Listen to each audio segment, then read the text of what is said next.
ଇହାଦେ ଦଶରା ଗଲା ପଛେ ପଛେ ବିଭିନ୍ନ ଗାଁରେ ପ୍ରହରୀ ହେବା, କୀର୍ତ୍ତନ ହେବା, ଏକ ନମ୍ବର କଥା। କିନ୍ତୁ ଆଜିକାଲି ପ୍ରହରୀ କୀର୍ତ୍ତନରେ ଗୋଟେ ଜିନିଷ ଦେଖବାର ଲାଗି ଆସୁଛେ ଯେ ସବୁ ଗାଁରେ ପ୍ରାୟ ଲେଡିଜ କୀର୍ତ୍ତନ, ମହିଳା କୀର୍ତ୍ତନ ଦଳ କରିକିରି ନଚୁଛନ୍, ବଢିଆ କଥା। କିନ୍ତୁ ମହିଳା ମାନେ ନାଚୁଛନ୍ କେଁ?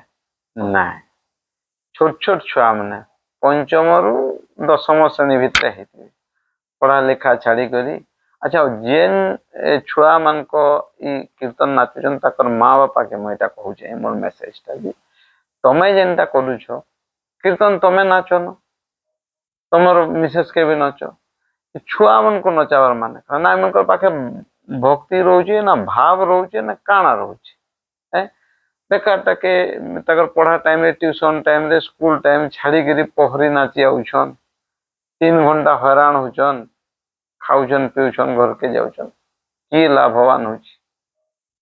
କେନେ ପ୍ରହରୀ ହେବାଟା ଭଲ କଥା।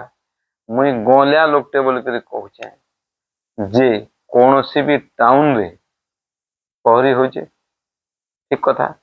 କିନ୍ତୁ ଏନ୍ତା କୀର୍ତ୍ତନ ଦଲ ଅଛନ୍, ଲେଡିଜ କୀର୍ତ୍ତନ, ଛୁଆମାନଙ୍କୁ କୀର୍ତ୍ତନ ନଚୁଛନ୍।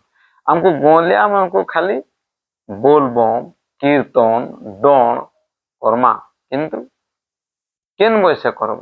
ପଢାପଢି କର, 50 ବର୍ଷିଆ ମାନେ କର।